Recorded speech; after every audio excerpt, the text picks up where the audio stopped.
नमस्ते। कल का दिन बहुत ही ख़ास उन एस्पिरेंट के लिए जो इस साल 2022 में आईएएस बनने का सपना देख रहे हैं, क्योंकि यूनियन पब्लिक सर्विस कमीशन यानी कि यूपीएससी ने अपनी नोटिफ़िकेशन जारी कर दी है। आप देख सकते हैं डेट कल की 2 फरवरी 2022। तो देख लेते हैं क्या ख़ास इस बार यूपीएससी ने अपने नोटिफ़िकेशन में दिया है। तो सबसे पहले बात कर लेते हैं हम वैकेंसीज़ की, किसमें इतने नंबर ऑफ वैकेंसीज़ कितनी आई हैं। तो आप देख सकते हैं यहाँ पे लिखा है the number of vacancy to be filled through the examination is expected to be approximately 861। तो यानी कि पूरी 861 वैकेंसीज इस बार यूपीएससी ने जारी की है। तो अगर मैं पिछले साल के मुकाबले की बात करूं और इस साल के देखूं कंपैरिजन में, तो इस साल यूपीएससी ने पिछले 2 सालों के मुकाबले वैकेंसीज ज़्यादा क्रिएट की है। ठीक है, इसके साथ बात कर लेते हैं कि एज लिमिट क्या है। तो जनरल कैटेगरी की अगर मैं बात करूं तो बिल्कुल सेम एज इट इज़ है, यानी कि अगर आप 32 साल तक के हैं तो आप इस अप्लाई कर सकते हैं। और बाकी रेस्ट ऑफ द जो कैटेगरीज है, चाहे वो एसटी है, एससी है, ओबीसी है, उनके लिए एज रिलैक्सेशन है। तो आप इसके लिए पूरे फॉर्म को आप खुद पढ़ के अपने हिसाब से, अपनी कैटेगरी के हिसाब से भर सकते हैं। अगर मैं बात करूँ कि कब आप अपना फॉर्म भर सकते हैं और कब तक भर सकते हैं, ठीक है? यानी कि डेट ऑफ जो भी आपकी एप्लीकेशन फॉर्म फिलिंग है, वो कब तक है?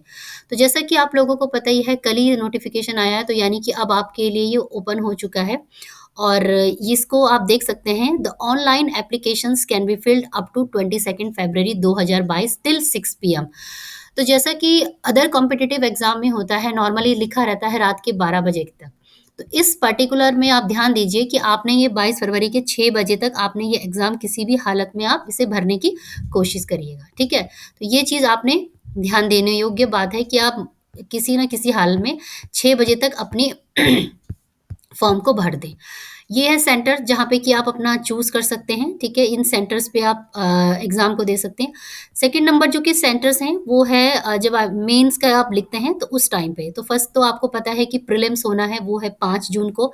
तो ये आपके प्रीलिम्स के लिए सेंटर है और बाय गॉड ऑफ ग्रेस अगर आप लोग सेलेक्ट हो जाते हैं, तो ये हैं आपके मेंस के सेंटर, ठीक है? और अब और बात कर लेते हैं इसके साथ-साथ कि आपके एलिजिबिलिटी क्राइटेरिया क्या है? तो एलिजिबिलिटी क्राइटेरिया जैसे कि आपको पता ही है, जो आपकी मिनिमम एजुकेशन क्वालिफ़िकेशन एटलीस्ट जो आपके पास होनी चाहिए, वो है ग्रेजुएशन की डिग्री। तो आप ग्रेजुएट होने चाहिए। बच्चों के मन में प्रश्न होता है कि यदि अगर वो ग्रेजुएशन के फाइनल ईयर में है, मतलब अपीयरिंग है, तो क्या वो अप्लाई कर सकते हैं? तो उसका जवाब भी यहाँ पे लिखा है।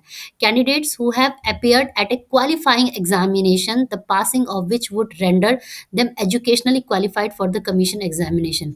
तो इसका कहने का मतलब ये है कि आप बिल्कुल आप एग्ज़ाम को दे सकते हैं। अगर आप फाइनल ईयर में भी हैं, तो आप दे सकते हैं, ठीक है? तो चाहे आपने पास किया है या फाइनल ईयर में है, तो आप इसको दे सकते हैं। अब बात कर लेते हैं यहाँ पे कि नंबर ऑफ अटेम्प्ट्स कितने हैं, मैं कितने अटेम्प्ट दे सकता हूँ। तो जैसे कि अगर आप बात करें जनरल कैटेगरी, तो जनरल कैटेगरी के लिए शैल बी परमिटेड 6, यानी कि कम से कम 6 आपके अटेम्प्ट होंगे। तो इसमें कोई बहुत बड़ा फेरबदल नहीं आया है, तो 6 अटेम्प्ट आप सामान्य तौर पर दे सकते हैं। बाकी डिपेंड करता है कि आप किस कैटेगरी के, एससी, एसटी, ओबीसी। और जैसा कि आप लोगों को पता ही है कि जो जम्मू एंड कश्मीर के डोमिसाइल है, उनके लिए थोड़ा एक्सेप्शन है, ठीक है? तो वो आप इस पूरे नोटिफ़िकेशन में ढंग से पढ़ के और अपने कैटेगरी को देखते हुए आप इसे भरिए। तो नॉर्मली होता ऐसा है कि 6-9 इस तरीके की आपकी एग्जेप्शन होती है। आप देख भी सकते हैं, जैसे एस और एससी एसटी के लिए अनलिमिटेड होती है, ओबीसी के लिए कहीं पे 9 होती है, कहीं पे जो पीएच कैंडिडेट होते हैं यानी कि फिजिकली चैलेंज्ड, उन बच्चों के लिए थोड़ा छूट होती है, ठीक है? अब बात कर लेते हैं फ़ी की, कि फ़ी कितनी है इसमें।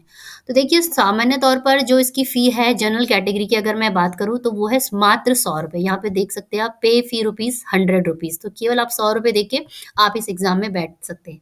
इसके साथ-साथ छूट दी गई है, रिलैक्सेशन दिया गया है किन के लिए? महिलाओं के लिए, और दी गई है और दिया गया है उन कैंडिडेट के लिए जो कि एससी, एसटी है, ठीक है? सो थोड़ा-सा छूट फ़ी यहाँ पे आप देख सकते हैं। तो फ़ी कैंडिडेट्स फ़ी, ठीक है? तो ये सारी नोटिफ़िकेशन में लिखा है। और अप्लाई कैसे कर सकते हैं? अप्लाई आप इस वेबसाइट में जाके कर सकते हैं, www.upsconline.nic.in में जाके आप अपने फॉर्म को फिल कर सकते हैं, ठीक है? तो ये सारी डिटेल आपको भरनी है अच्छे से। और ये पूरा देख सकते हैं।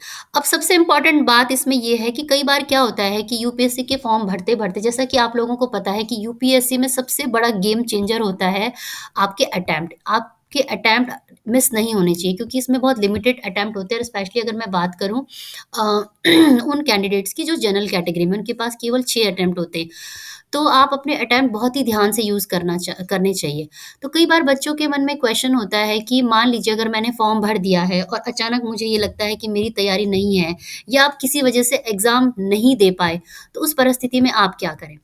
तो उस परिस्थिति में ये है कि मान लीजिए अगर आपके मन में ये क्वेश्चन आ जाता है कि मैं शायद मेरी तैयारी ठीक नहीं है, तो मैं शायद इस एग्ज़ाम को ना दे पाऊँ, तो उसके लिए इसमें एक ऑप्शन होता है विथड्रॉल योर फॉर्म, ठीक है?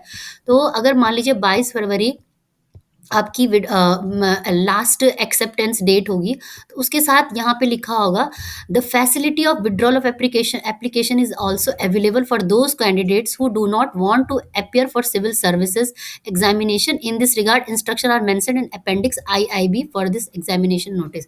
तो आप इसको जरूर पढ़ लीजिए। अगर इन केस अगर आपको लगता है, इस बीच आपको फील होता है कि आपकी तैयारी ठीक नहीं है, तो आप इस ये जो विड्रॉल एप्लीकेशन फॉर्म, इसे पढ़ लीजिए। इसमें थोड़ा-सा मैं बता देती हूँ, उसमें लिखा रहता है कि अगर 1 मार्च से और 7 मार्च तक आप अपने फॉर्म को विथड्रॉल कर सकते हैं, ठीक है?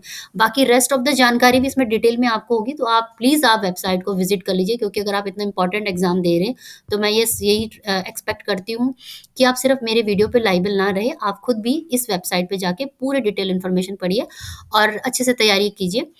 तो बस उम्मीद करती हूँ आज के वीडियो में इतना ही, ये जानकारी आपके लिए बहुत ही महत्वपूर्ण रही होगी, और ऑल द बेस्ट सारे एस्पिरेंट्स को। तो बस आज के वीडियो में इतना ही। आप स्वस्थ रहिए, मस्त रहिए, घर पे रहिए, पढ़ते रहिए और आगे बढ़ते रहिए, क्योंकि पढ़ेगा इंडिया तभी तो आगे बढ़ेगा इंडिया। जय हिंद, जय भारत, धन्यवाद।